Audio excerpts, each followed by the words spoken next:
اللہ رب العزت نے اپنے محبوب حضرت محمد مصطفیٰ صلی اللہ علیہ وآلہ وسلم کو بے شمار معجزات عطا فرمائے، جن میں سے ایک ایسا عظیم، روشن اور ناقابل انکار معجزہ ہے جسے تاریخ شق القمر یعنی چاند کا 2 ٹکڑے ہونا کے نام سے یاد کرتی ہے۔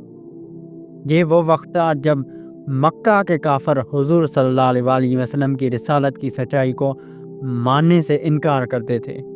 وہ کہتے تھے کہ اگر واقعی آپ سچے رسول ہیں تو ہمیں کوئی ایسا آسمانی نشان دکھائیں جسے ہم اپنی آنکھوں سے دیکھیں۔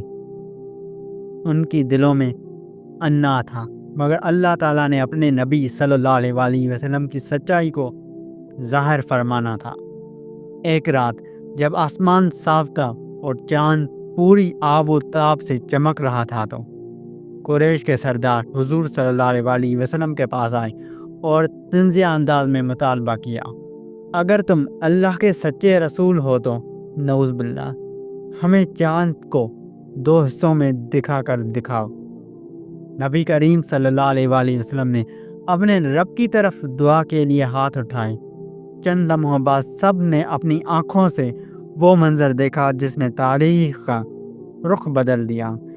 چاند جو آسمان کی زینت تھا، اللہ کے حکم سے 2 واضح حصوں میں تقسیم ہو گیا۔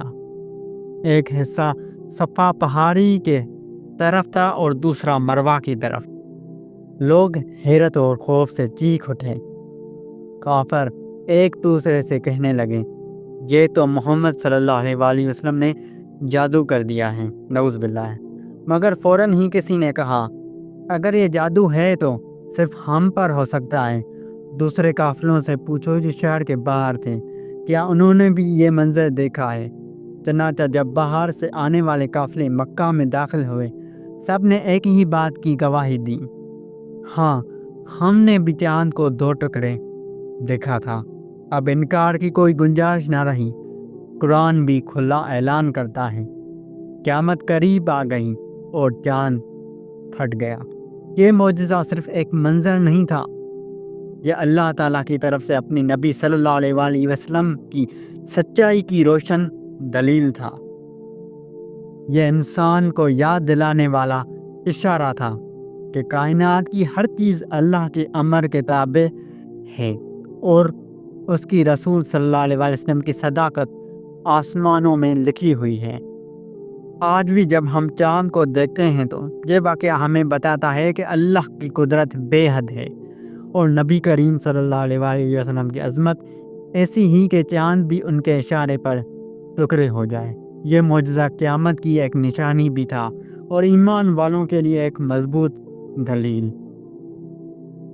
اللہ ہمیں اپنے محبوب صلی اللہ علیہ وآلہ وسلم کی سنت پر چلنے کی توفیق دے اور ان کے سچے معجزات سے ایمان تازہ کرنے والے دل عطا فرمائے۔ سب بولے آمین یا رب العالمین۔ جزاکم اللہ خیرہ۔